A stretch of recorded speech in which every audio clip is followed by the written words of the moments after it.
Mapagpalang araw sa inyong lahat at magandang hapon.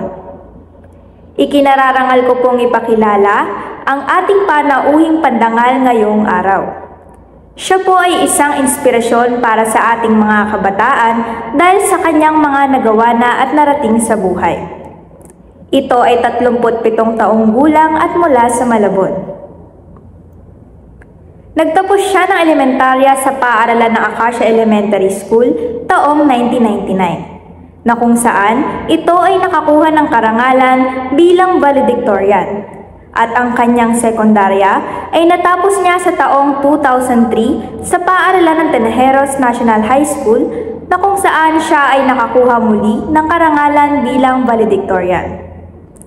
Ang kanyang kolehiyo naman ay natapos sa University of the Philippines, Diliman, kung saan ito ay nagtapos ng Bachelor of Science in Social Work noong taong 2007 at nakamit ang karangalan bilang cum laude.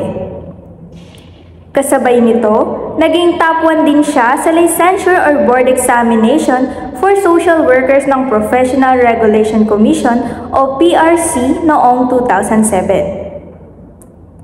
Sa karagdagan, ito ay naging varsity player ng UP fencing team mula taong 2004 hanggang 2007. Nakakuha rin siya ng masteral mula sa International University of Japan at nagtapos ng Master of Arts in Public Management noong taong 2016 at isa itong scholar ng Asian Development Bank o Japan Scholarship Program.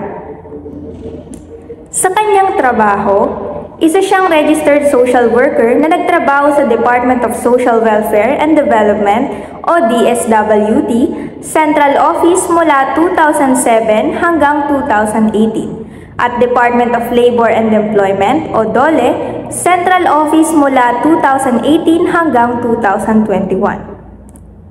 Sa kasalukuyan, isa itong guro at nagtuturo ng kursong social work bilang assistant professor sa University of the Philippines, College of Social Work and Community Development.